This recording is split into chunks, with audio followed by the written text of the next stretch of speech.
Simple points. Greatest inventions, discoveries in medicine last 100 years. Well, penicillin was extraordinary to reduce infection. It wasn't actually discovered by Fleming. Englishmen took all the credits by a Dutch scientist about 10 years earlier. Insulin therapy had a huge impact in saving diabetics' life. They used to all die in their teens. Banting was a failed GP, went into research and worked it all out. Kidney dialysis saved people where their kidneys were failing. Kidney transplant by Dr. Joe Murray and the anesthesiologist Dr. Leroy Van Dam saved people and allowed them to get organ transplants. That principles were transferred to other organs. Just about every other organ is transplanted now.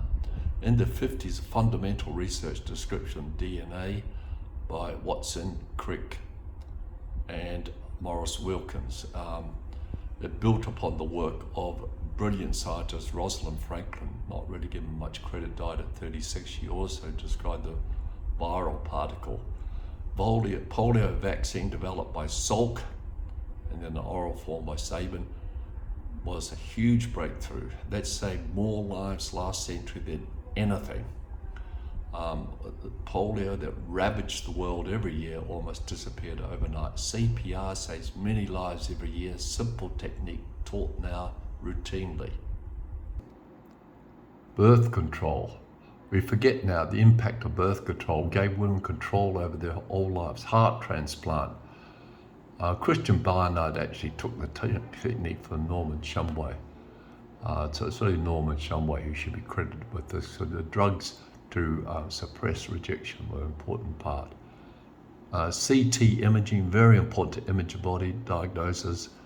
MRI imaging, very important to image the body accurately for diagnosis. A Nobel Prize for that. And then, of course, the identification of the cause of AIDS. We didn't really know what it was in the early 80s. Now we know it's a viral particle. Mortality has dropped dramatically as better drugs have developed. People talk about robotic surgery, sounds all very exciting, but really hasn't made much difference to anything. The Human Genome Project built upon DNA, a lot of hype, money, hasn't really done that much. Personalized medicine, well, it's all just a lot bit of Hollywood hype. Antiviral therapy, yes, very important. Stem cell research is very important, but there's no really major advances. It hasn't really found its way into common medical practice. Targeted cancer therapy is starting, and it is important. Immunotherapy, e.g. for melanoma. And then you've got CRISP, a way of gene editing. It isn't really producing much at the moment, but it almost certainly is a way of the future. And of course, immunotherapy for cancers making huge breakthroughs. I've already mentioned melanoma. mRNA vaccines, well, they had a huge impact in developing a vaccine very quickly for COVID. Millions more people would have died if it had not been for these new laboratory techniques to produce the vaccine. People don't realize this. And now we talk about AI in medicine. It's early days. It probably, almost certainly will have a huge impact, but it hasn't translated yet into clinical practice, but I have no doubt that it will.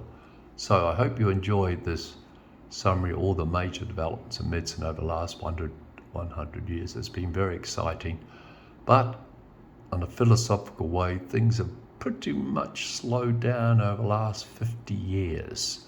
The really fundamental and most exciting things were about 50 years ago. I'm not sure why they've slowed down. Maybe there's more regulations now, maybe more caution. Maybe scientists and doctors aren't as daring as they used to be. Enjoy the list. Thank you.